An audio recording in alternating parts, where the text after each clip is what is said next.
Okay, so today's video, we've been asked to look at how to line up your putts. All right, so in our previous videos, we've talked about, the four main aspects to putting. Can you read a green? Can you aim your putter face where you want to start the ball?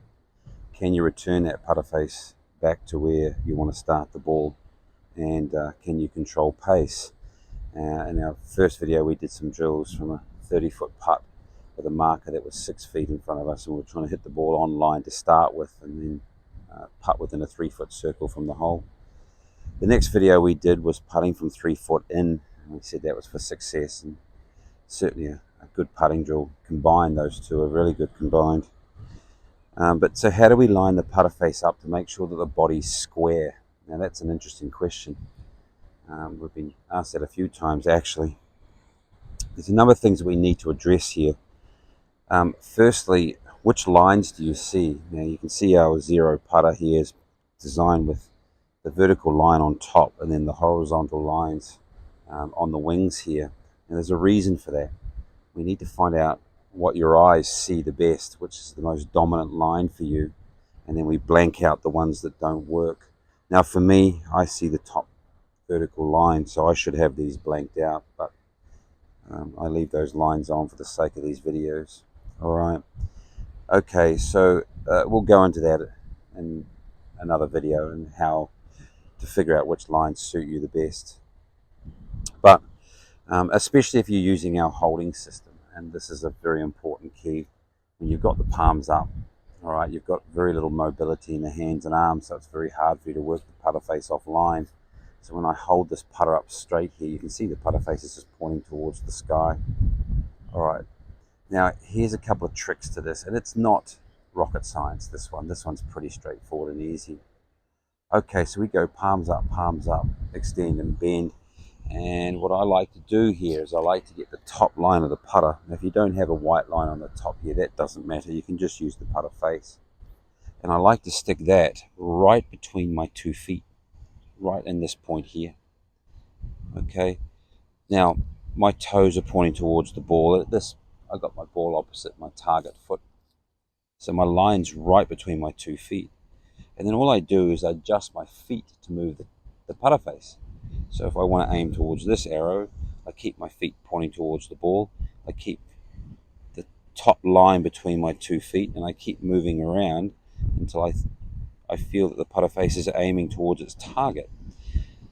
Now, it's very common to see that people just move their hands and arms. They try to twist their hands and arms.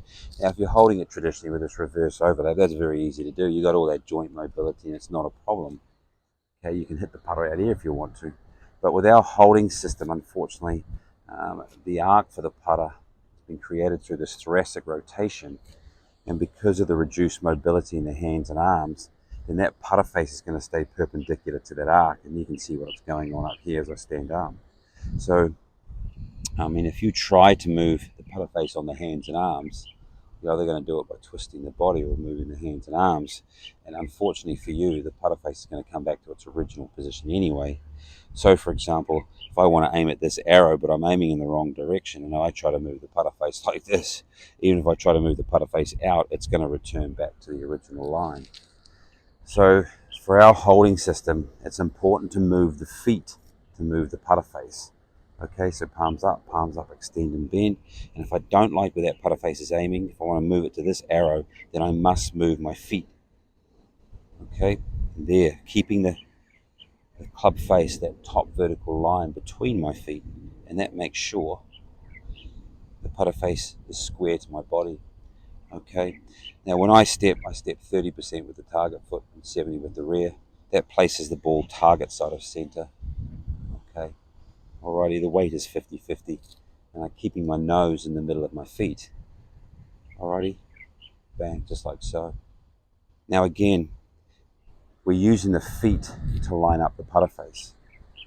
Alrighty, so if we're not happy with where the putter face is aiming, move your feet, move your body. As I said, once we've got the palms up, that putter face is going to stay pretty perpendicular to the arc that we stroked this on. That arc is created through the thoracic rotation.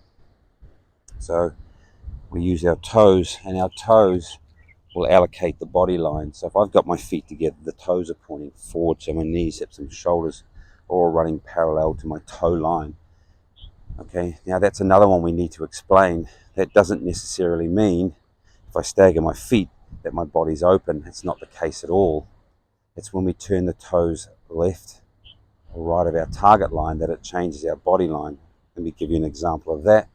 So if I go step, step, even though my toes are running parallel, I can stagger my feet and my body's still going to be running parallel because my toes are still pointing forward. It's only when I turn my foot open that my body opens up. All right, so this is why I like to start with the feet together. It forces the toes to point forward, and that way my body line is set by my feet.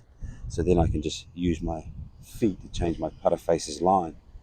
Again, if I did this business, you can see turning the feet out, it changes my body line.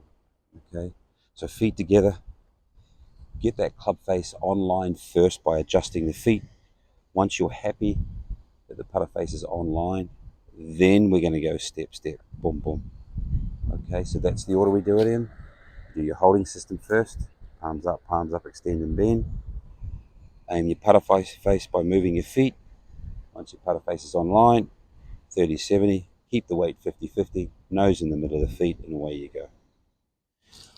Okay, so we have had questions about, what lines should they use or should you use. Again, that's through some experiments that we need to do, and we can take you through those. So in our next video, we'll talk about how to figure out what line to use on the putter and whether or not you should use a line on the ball.